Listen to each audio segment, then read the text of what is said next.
अस्सलाम वालेकुम friends and welcome to Ababeel YouTube channel. दोस्तों, कमांडो किसी भी आर्मी के लिए बहुत ज़्यादा अहमियत का हामिल होता है, जो कि एक आम फौजी से कहीं ज़्यादा ताकतवर और वेल ट्रेंड होता है। कमांडो वो मिशन सरअंजाम देता है जो कि आम फौज नहीं कर सकती। पाकिस्तान में कमांडो फोर्स का नाम SSG है, यानी स्पेशल सर्विस ग्रुप। कमांडो की ट्रेनिंग दुनिया की सबसे मुश्किल और ख़तरनाक ट्रेनिंग समझी जाती है, जिसके लिए हड्डियों की मजबूती के साथ असाब और अरादों की मजबूती भी ज़रूरी है। दोस्तों, इस वीडियो में हम आपको बताएंगे कि SSG को किस तरह ज्वाइन किया जा सकता है और SSG की ट्रेनिंग में क्या कुछ होता है, और ऐसी बातें भी आपको पता चलेंगी जो आपने ज़िंदगी में कभी ना सुनी हो।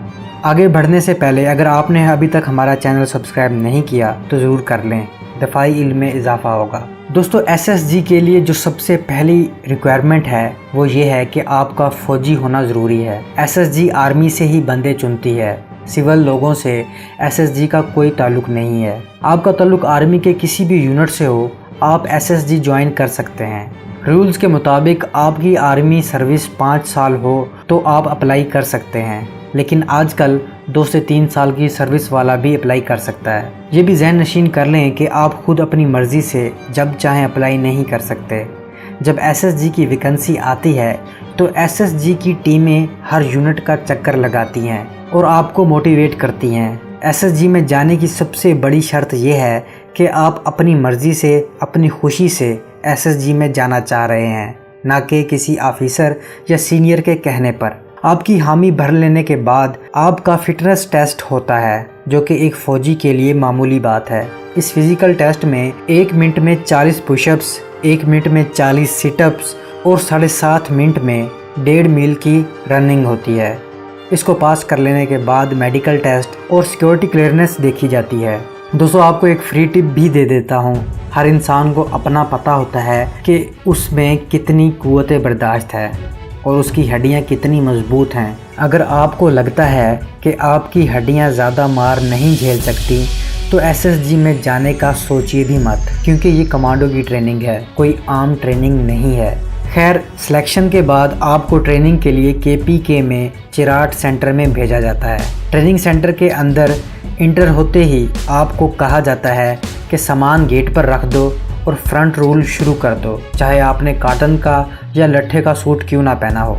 दोस्तों, जैसे ही दिन गुजरते जाएंगे ट्रेनिंग मुश्किल से मुश्किल होती जाएगी, और आगे की कहानी जो मैं बताने वाला हूँ वो ना किसी किताब में लिखी हुई है, ना किसी आर्टिकल में। दोस्तों, आपको मजबूत बनाने के लिए आपको बोरी में बंद करके जो छितरोल की जाती है वो नाकाबिले बयान है, और तब तक ये छितरोल की जाती है जब तक आपकी बस ना हो जाए, जब तक आप निढाल ना हो जाएं। आप जितना ज़्यादा रोएंगे और चीखेंगे, छितरोल उतनी ही तेज़ होती जाएगी। अगर आप चाहते हैं कि मार कम खाएं तो आप चुप करके मार खाएं और थोड़ी देर तक बेहोश होने का नाटक कर लें, तो आपको छोड़ दिया जाएगा।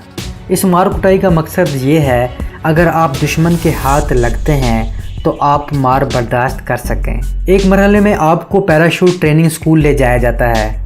ये 1 महीने की ट्रेनिंग होती है, जहां आपको जहाज़ या हेलीकॉप्टर से काफ़ी ऊंचाई से जंप लगवाई जाती है। बुनियादी चीज़ें सिखाने के बाद आपकी पहली जंप बहुत ही डेयरिंग होती है और आपको लगता है कि मैं मर जाऊंगा, लेकिन यकीन माने ट्रेनिंग में आज तक कोई नहीं मरा। आपकी पहली जंप के लिए आर्मी कुछ इस तरह तुमहीद बांधती है, आपको 2 दिन तो जहाज़ से या हेलीकॉप्टर से घुमा फिरा कर वापस ले आते हैं, मगर तीसरे दिन आपको पैराशूट समेत धक्का दे दिया जाता है। रिक्रूट के ज़हन में यही होता है कि पैराशूट नहीं खुलेगा, लेकिन पैराशूट खुलता है और एक्स्ट्रा पैराशूट भी साथ ही होता है। पहली जंप के बाद दूसरी, फिर तीसरी, और फिर आपको मज़ा आने लग जाता है। ट्रेनिंग का एक और हिस्सा जो सब्र आजमा होता है वो एक शहर से दूसरे शहर तक पैदल सफ़र करना होता है।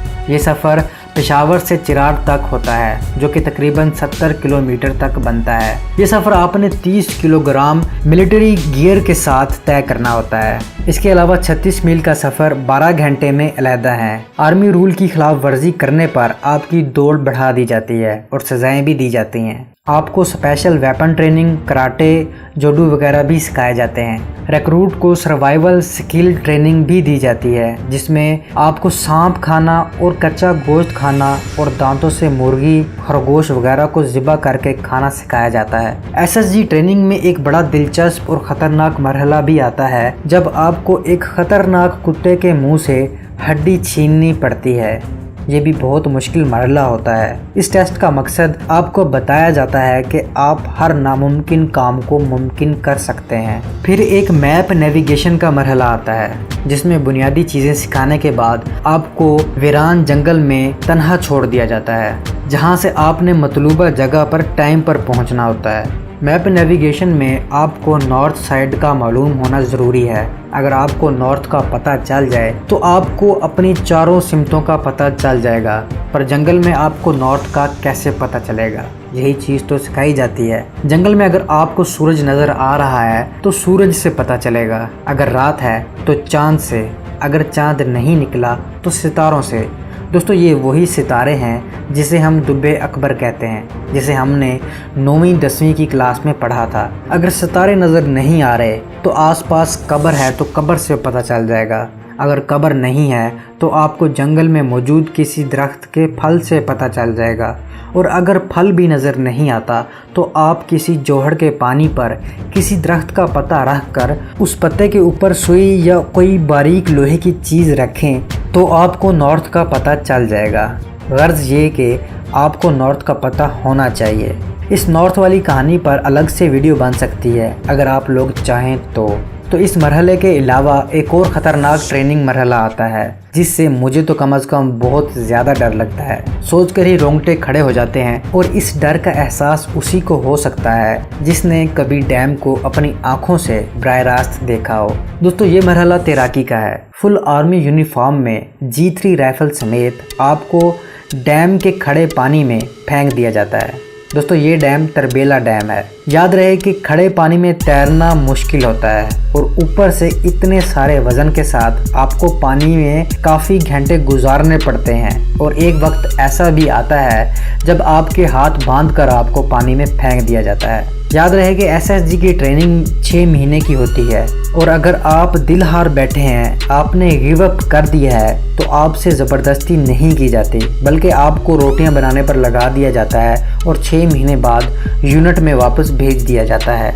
एसएसजी में आपकी किस्मत का अच्छा होना भी ज़रूरी है। अगर फाइनल परेड डे से पहले रिहर्सल में भी आपका बाजू या पाँव फ्रैक्चर हो जाता है तो आप कमांडो का बैज हासिल नहीं कर पाएंगे। और ऐसा कई लोगों के साथ हुआ भी है। आपकी हड्डी तो जुड़ जाएगी, लेकिन आप बहुत रोएंगे कि आपके 6 माह की मेहनत ज़ाया हो गई है। इसलिए मैंने शुरू में कहा था कि हड्डी का मजबूत होना ज़रूरी है। दोस्तों, यही लेवल है कमांडो बनने के लिए। जब आप कमांडो बन जाते हैं तो आप अपने आप को जिन समझने लग जाते हैं। इतनी ताकत और फुर्ती आ जाती है कि आपके लब पर अदीम हाशमी का ये शेर जारी होता है, मफाहमत ना सिखा जबरे नारवां से मुझे, मैं सरबकफ हूँ लड़ा दे किसी बला से मुझे। दोस्तों, कमांडो बनने के बाद आपकी लाइफ यकसर चेंज हो जाती है।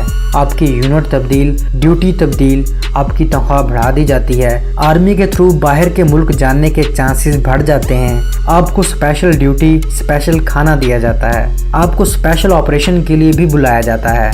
और अगर आप ISI में चले जाएं तो स्पेशल मिशन पर भी भेज दिया जाता है। दोस्तों, SSG की ट्रेनिंग इससे कई गुना ज़्यादा खतरनाक है जितनी मैंने बताई है, लेकिन इसको करने के बाद आपके पाँव आसमान पर रहते हैं। आप बलां बन जाते हो और अकेले कई बंदों से लड़ सकते हो। दोस्तों, अगर आप जानना चाहते हैं कि ISI को कैसे ज्वाइन किया जाता है तो डिस्क्रिप्शन में मौजूद लिंक पर ज़रूर जाइएगा। और अगर आप मज़ीद SSG के मिशंस और यूनिट्स वगैरह के बारे में जानना चाहते हैं तो कमेंट में ज़रूर बताइएगा। नेक्स्ट वीडियो तक के लिए इजाज़त। अल्लाह हाफ़िज़।